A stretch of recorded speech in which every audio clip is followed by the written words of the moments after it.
They say a mother could survive almost anything: poverty, loneliness, even heartbreak. But nothing prepares her for the day her own children decide she no longer belongs.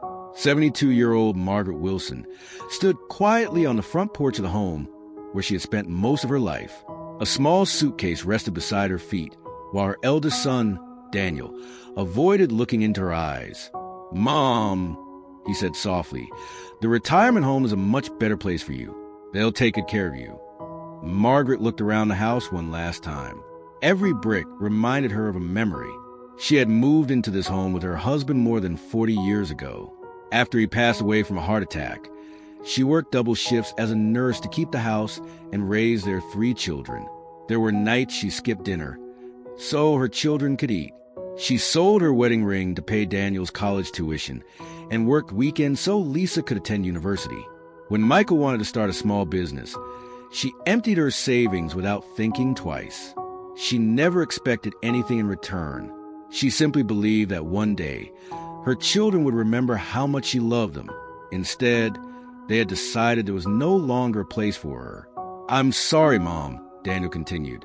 "Emily is expecting another baby, and we really need your room." Margaret forced a smile, though her heart felt unbearably heavy. "I understand." She picked up her suitcase and quietly walked toward the waiting taxi. No one hugged her. No one asked her to stay. As the car pulled away, she looked through the window at the house disappearing behind her. It wasn't the building she was leaving behind. It was the life she had spent decades creating. The retirement home was peaceful, clean, and well managed, but it never felt like home. Many residents spent their days staring out the windows, hoping someone would visit. Margaret refused to let sadness consume her. She helped new residents settle into their rooms, read books to those with poor eyesight, and comforted anyone who felt alone. The nurses admired her kindness. "You always take care of everyone else," one nurse said. Margaret smiled gently. "It makes the days feel shorter." Months passed. Daniel called only once. Lisa sent a birthday card. Michael didn't contact her at all. Still, Margaret never complained. Whenever someone asked about her family, she smiled proudly and changed the subject. One sunny afternoon, while watering flowers in the retirement home's garden, Margaret noticed an elderly man struggling with his walking stick. Without hesitation, she hurried over and helped him sit comfortably on a nearby bench. She didn't realize another visitor had witnessed the entire moment. His name was Arthur Bennett. He was one of the city's most successful real estate developers. Arthur had come to visit the home's director regarding a housing project for senior citizens. As he watched Margaret patiently helping strangers, he became curious. Later, he asked the director about her. "Who is she?" The director sighed. "Margaret Wilson." "Does her family visit often?" "Hardly ever." Arthur looked through the office window toward the garden. Margaret was now laughing with several residents, as if she had forgotten her own loneliness. He couldn't stop thinking about her. The following week, Arthur returned and politely invited Margaret for tea. She seemed surprised. "I'm afraid we've never met." Arthur smiled. "That's true, but I think we should." They talked for almost 2 hours. Arthur expected to hear complaints about her children. Instead, Margaret spoke proudly about them. She shared stories of Daniel graduating from college, Lisa becoming a teacher, and Michael opening his first business. Arthur listened carefully before asking one simple question. "If they asked you to return home tomorrow, would you?" Margaret looked into her cup before answering. "I would forgive them." She paused. "But I wouldn't go back." Arthur nodded slowly. That answer told him everything he needed to know. She wasn't bitter. She had simply learned the difference between love and self-respect. A few days later, Arthur returned with an unexpected proposal. "My company recently completed a new retirement community," he explained. "It's filled with small cottages, gardens, walking paths, and community centers." Margaret smiled politely. "It sounds beautiful." "It is." Arthur leaned forward. "But beautiful buildings aren't enough. I need someone who can make people feel like they're home." Margaret looked confused. "Why are you telling me this?" "Because I want you to help me build that community." She laughed nervously. "I've never managed anything." Arthur smiled. "I'm not looking for a manager. I'm looking for someone who reminds people that kindness still exists." Margaret sat silently. No one had believed in her for years. Not because she lacked ability, simply because she had grown old. For the first time since leaving her family home, someone saw value in who she was, not in what she owned. After thinking for several moments, she smiled. "I'd like to help." Arthur extended his hand. "Welcome to your new beginning." 2 weeks later, Margaret unlocked the front door of a charming white cottage surrounded by roses and lavender. Sunlight poured through the windows. A small porch overlooked a peaceful garden where birds sang every morning. She carefully placed the old family photograph on the fireplace. For a moment, tears filled her eyes, not because she missed the past, but because, for the first time in a long while, the future didn't seem so lonely. She whispered softly, "This feels like home." Every morning, she greeted new residents with fresh coffee and warm smiles. She organized afternoon tea gatherings, book clubs, gardening events, and birthday celebrations.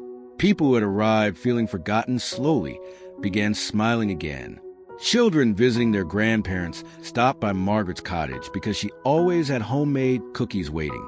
Within months, everyone in the neighborhood called her by the same name, Grandma Margaret. She laughed every time she heard it. She had lost one family. Without realizing it, she was building another. Margaret never imagined that a simple act of kindness could change her life. Within a year, the retirement community had become one of the happiest places in the state. Residents who had once felt forgotten now spent their mornings gardening together, sharing meals, and celebrating birthdays like one big family. Families visited more often because the neighborhood felt warm and welcoming instead of lonely. Journalists started writing about the remarkable community where seniors had found a second chance at life. Whenever reporters asked Arthur Bennett what made the project so successful, he always gave the same answer. "The buildings are beautiful," he would say, "but Margaret is the reason people call this place home." As demand for community grew, Arthur expanded the project into several other cities. One afternoon, he invited Margaret to his office. "I've been thinking," Arthur said. Margaret smiled. "That usually means you have another surprise." Arthur laughed. "You've helped thousands of people find hope again. I don't think it's fair that you're only receiving a salary." Margaret looked confused. "What do you mean?" "I want you to become my partner in every future community we build." Margaret almost dropped her teacup. "Arthur, I don't know anything about business." "You know everything about people," he replied. "That's worth more than any business degree." Despite her hesitation, Margaret accepted. Over the next 3 years, the communities became incredibly successful. Families from across the country wanted their parents to live in places where they would be treated with dignity and kindness. Margaret's share of the business quietly grew into millions of dollars. But money never changed her. She still wore simple clothes. She still baked pies for her neighbors. She still spent weekends visiting lonely seniors. Most of her wealth went toward scholarships, food banks, children's hospitals, and programs that helped elderly people who had been abandoned by their families. People admired her not because she was wealthy, but because she remained humble. One afternoon, Arthur arrived with exciting news. "Our newest neighborhood is finally finished." He placed a map on the table. Margaret looked at it for a moment before her eyes widened. The new development was built only a few houses away from the home where her children still lived. Arthur noticed the expression on her face. "I know what you're thinking." Margaret remained silent. "You don't have to move there." She looked at the map once more. Then she smiled.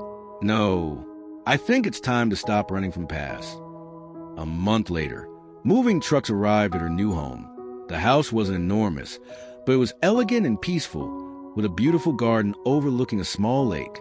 Across the street stood the house where Daniel still lived with his family. As the movers carried furniture inside, Daniel stepped onto his porch. He casually glanced across the street. Then he froze. The woman standing beside the front door looked familiar. His face turned pale. "Mom!" His coffee mug slipped from his hand and shattered on the driveway. His wife Emily rushed outside. "What happened?" Daniel pointed across the street. Without saying a word, Emily covered her mouth in shock. Within an hour, Daniel had called his brother Michael and sister Lisa. All three stood silently across the street, staring at the woman they had abandoned years earlier. She wasn't arriving in a taxi this time. She wasn't carrying a worn-out suitcase. She was smiling in front of one of the finest homes in the neighborhood. That evening, Daniel couldn't sleep. The next morning, he finally gathered enough courage to knock on Margaret's door. When she opened it, she smiled warmly. "Hello, Daniel." There was no anger in her voice, no bitterness, only calm. "May I come in?" he asked quietly. "Of course." Inside, Daniel noticed the old family photograph sitting above the fireplace. "You kept it?" Margaret nodded.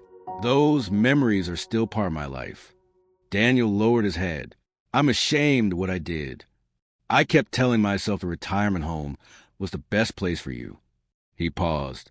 "But the truth is, I chose what was easiest for me.